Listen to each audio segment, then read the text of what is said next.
โอเคคลิปนี้จะมาสอนยกเลิกโซเชียลนะทุกคนบอกว่าเป็น WhatsApp Facebook TikTok หรืออย่างต่างๆเดี๋ยวนี้เขาจะมายกเลิกGoogle Play ให้เบิ่งก็คือในการยกเลิกนี่เป็นการยกเลิกผ่านมุนตัดหรือว่าการตัดการเชื่อมต่อนะทุกคนเข้ามานี่เห็นปะ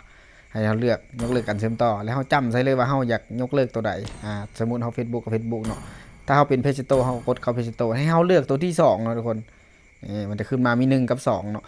แล้วเขาก็กดส่งเลขแล้วมันจะมีเลข6ตัวส่งไปทางอีเมลนะทุกคนเขาก็ไปเอาเลขอยู่6ตัวอยู่นั่นมาใส่แล้วเขาจึงสามารถยกเลิกออกได้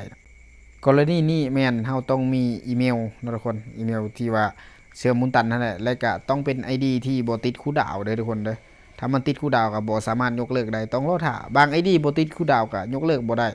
เขาต้องไปเล่นจักตาหนึ่งหรือหา7ตานี่มันจะสะอาดแบบนี้เลยถ้าเขาตัดออกเนาะ คลิปนี้ก็จะไวนิดนึงเพราะว่าอัดย้อนหลังนะเดี๋ยวคลิปหน้าจะมาสอนละเอียดอีกถ้าว่าทุกคนบอกเข้าใจก็ลองคอมเมนต์มึงว่าอยากให้สอนเกี่ยวกับอย่างเนาะทุกคนพวกตัดโซเชียลสำหรับไอดีนี้ยังว่างเลยทุกคนงามเลย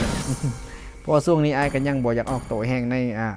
YouTube เพราะว่าโดนเสือดหลายแล้วทุกคนโอเคสำหรับตัดก็จะประมาณนี้สะอาดกิ๊บเลยนะทุกคนนี่เห็นปะสะอาดกิ๊บเลย